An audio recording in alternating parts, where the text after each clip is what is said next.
Hi everyone, I'm Lynn and I garden with my poodle Pixie in southwest Pennsylvania on a wooded acre. My garden dream is to create a beautiful habitat that nurtures plants, people, and wildlife. It has been a joy to collaborate with my garden friends, and it has pushed me to do things I might not have attempted otherwise, like creating this woodland garden. While I was digging my first garden bed here 23 years ago, there were no flowers anywhere.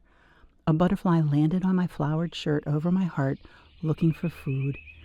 I made a solemn promise that I would create a garden for it, and I did. Not only create a garden, but a habitat that would look beautiful and support creatures throughout their life cycle.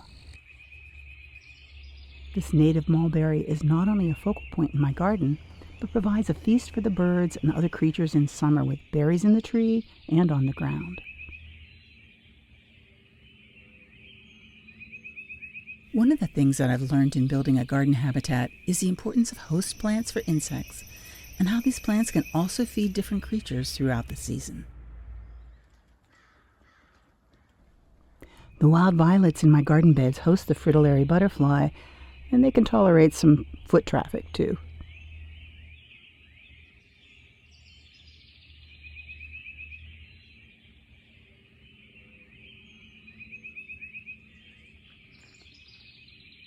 If you have a strong structure, you can plant anything.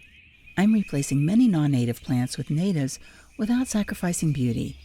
In fact, they attract beautiful creatures too.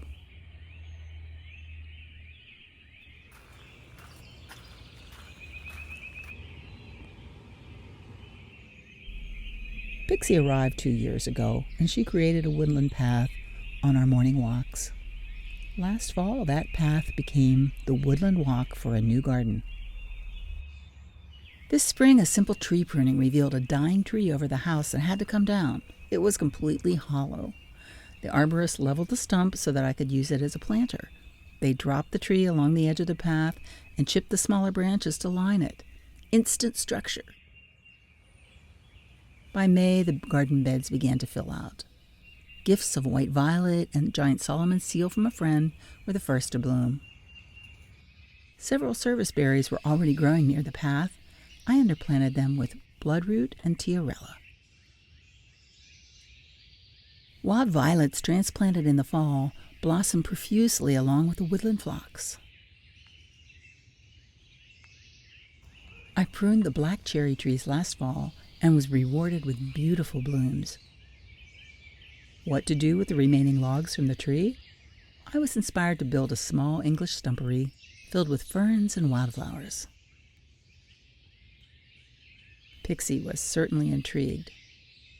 I dug native ostrich ferns that were encroaching on the lawn and carted them to the stumpery for planting. A few Christmas and sensitive ferns from other places in the garden were added for variety. Removing invasive plants revealed several pagoda dogwoods. Their spring flowers feed the pollinators, and their berries feed the birds in the fall.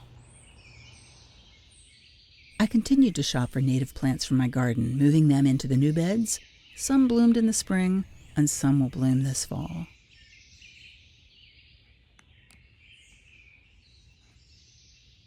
Some decor items bring a little color into the quiet green of summer as the garden grows and matures.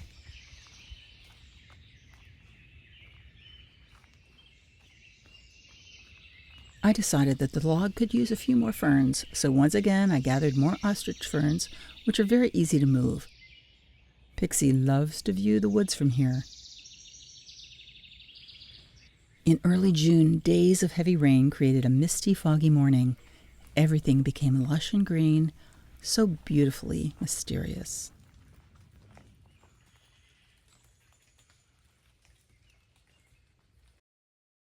Last evening, I came out of the side door a few steps from the woodland walk and saw that firefly season had begun in earnest.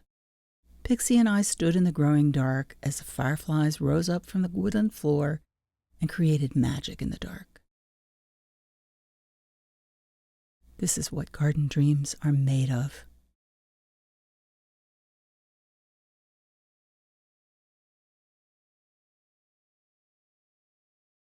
Thank you for watching.